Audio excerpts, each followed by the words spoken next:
Bienvenue à tous dans cette nouvelle vidéo de correction. Donc aujourd'hui c'est l'exercice 2 du bac 2024 Métropole, le jour 2 là, celui qui a été dévoilé. Moi je m'appelle Damien Frété, pour ceux qui ne me connaissent pas, je suis prof privé depuis maintenant 10 ans, j'ai aidé plus d'une centaine d'élèves à réussir leur bac, à booster leurs notes en maths, et j'ai un accompagnement Excellence Bac. N'hésitez pas à cliquer sur le lien pour prendre un rendez-vous avec moi.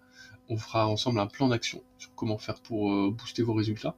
Tout est possible, hein, ne vous inquiétez pas, si vous n'êtes pas nul, il y a largement plein de moyens de progresser en maths, surtout avec les bonnes explications.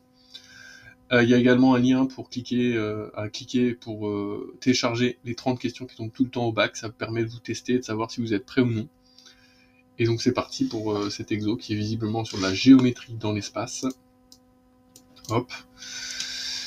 4 points, 4 affirmations, hop, et du coup, on va voir de quoi ça parle. Voilà.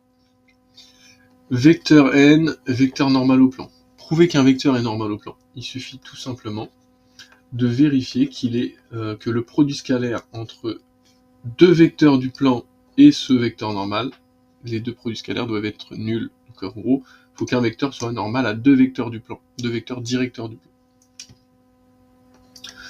Voilà, tac, donc AB et ces deux vecteurs directeurs du plan, il ne faut pas qu'ils soient parallèles entre eux, forcément, sinon ça marche pas.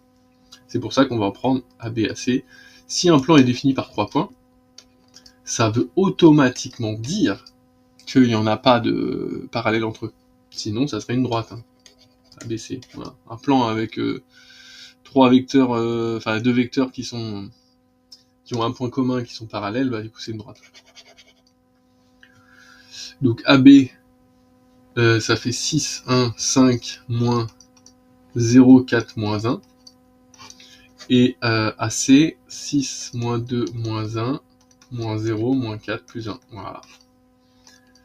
Ça me fait 6, moins 3, 6. Et là, ça me fait 6, moins 6, 0. Ok, on va voir ce que ça donne. Si je fais le produit scalaire du premier avec le vecteur normal de 2, moins 1, ça me fait 12, moins 6, moins 6. Oh, ça fait 0. Tant mieux. L'autre, 6, moins 6, 0. Fois 2, 2, moins 1, c'est bien, c'est parfait, ça a l'air de marcher. 12, moins 12, 0. Donc ça me fait 0. Bam. Voilà, je fais ça assez rapidement pour vous montrer que c'est très simple. Ce genre d'exo, vous devez être content d'avoir ça.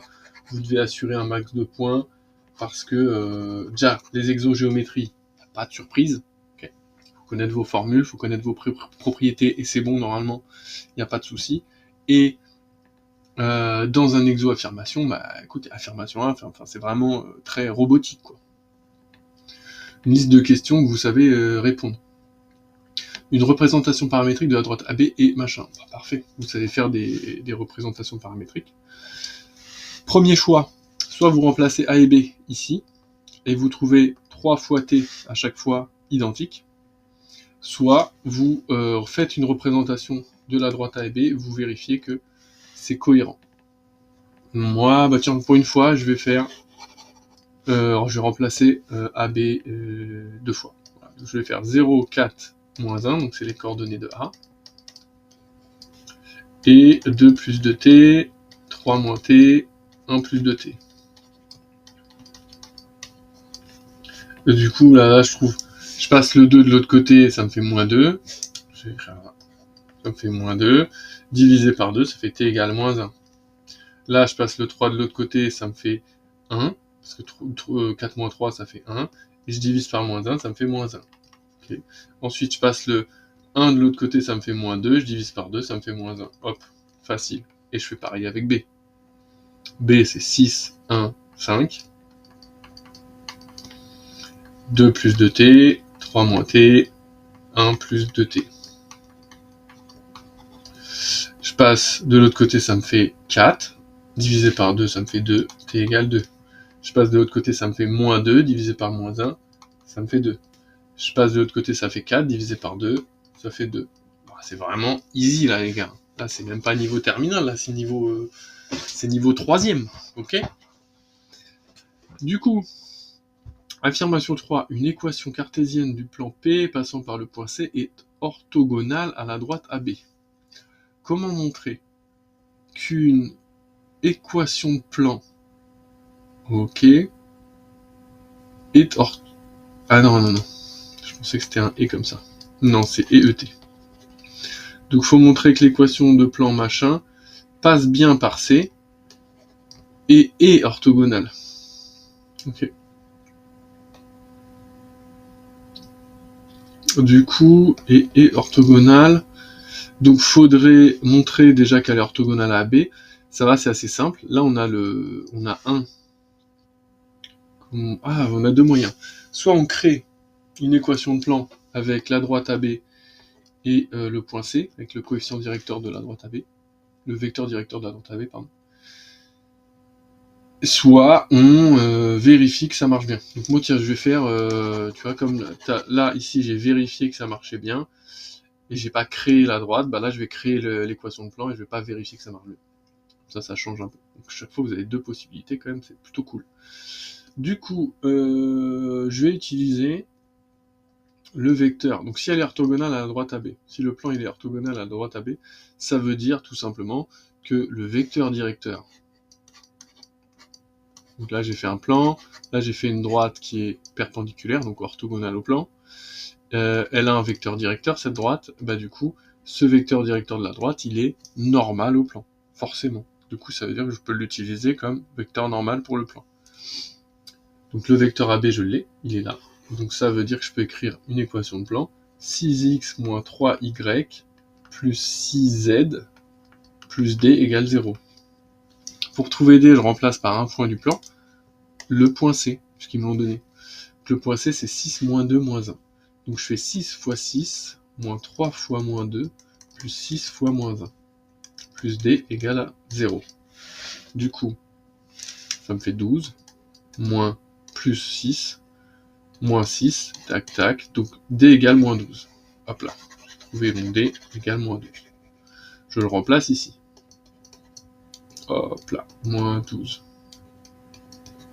C'est bizarre, ça n'a pas l'air de marcher. Bah, c'est peut-être faux du coup. Ici, je divise par 3, ça me fait 2. Si je divise par 3 partout, ça me fait moins 1. Et là, ça me fait 2. Et là, ça me fait 4. Ce n'est pas du tout la même. Tu vois, j'ai essayé de forcer pour qu'ils aient les mêmes x. Et du coup, j'ai regardé si tout le reste suivait. Ça marche pas. Donc je pense que c'est faux. Vous me direz si vous avez réussi avec l'autre méthode à trouver que c'était faux. On considère les points D et D', les droites, D et D', dont on donne ci-dessous une représentation paramétrique. Ok, j'ai deux équations paramétriques de droite. D et D' ne sont pas coplanaires. Ok, très intéressant. Cas particulier de coplanarité entre deux droites, si elles sont parallèles. Deux droites parallèles forment un plan obligatoirement. Donc, elles sont coplanées. Donc on peut vérifier déjà si elles sont pas parallèles, ou si elles sont parallèles. Pour ça, je prends le vecteur directeur de la première, donc 1, 1, 1, et je regarde s'il est collinéaire à l'autre vecteur directeur. Donc là, on voit que non. 2, moins 1, 2. Okay. Déjà, là, il y a tous le même signe, là, il n'y a pas le même signe tous, donc c'est pas possible. Pour arriver à là, je dois multiplier par 2, donc ici, ça me fera 2, et ça me fera pas moins 1, donc ça ne marche pas. Pas collinéaire, donc pour l'instant, c'est bon. Pas collinéaire, pas pas parallèle, mais même pas parallèle, donc c'est possible qu'il ne soit pas coplanaire. Donc on continue. L'autre cas pour qu'il soit coplanaire, c'est qu'elles se croisent. Okay, donc on va vérifier qu'elles se croisent pas. Donc pour ça, on va devoir résoudre l'équation, le système d'équations. 3 plus t, je vais gommer pour bien voir, égale 2t'. 1 plus t égale 4 moins t'. 2 plus t égale moins 1 plus 2t'. Hop là, et on résout ce truc-là, tranquillement. Donc je vais prendre le premier t, je vais pas m'embêter. C'est marrant, m'embêter. Bon, voilà, désolé, c'est pas drôle. T égale 2t' moins 3. Et je vais remplacer dans les deux lignes du dessous. Donc je vais remplacer t par 2t' moins 3. Et là, je vais remplacer t encore par 2t' moins 3. 2t'. Lui, j'y touche plus, parce que lui, pour l'instant, j'ai pas la valeur de t', donc je peux rien faire. Et ici, j'ai que du t', donc je peux isoler t'. Donc je vais faire 1, moins 3, ça me fait moins 2. Je passe le moins 4 avec. Okay. Non, tiens, je vais le passer, moins 2, je vais le passer de l'autre côté, ça va me faire plus 2.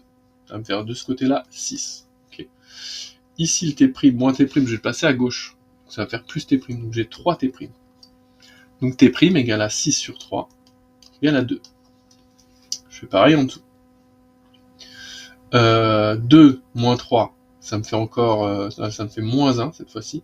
Je le passe de l'autre côté, ça fait plus 1. Donc ici, ça fait 0. Okay. Et donc là, je me suis débarrassé de tout ça.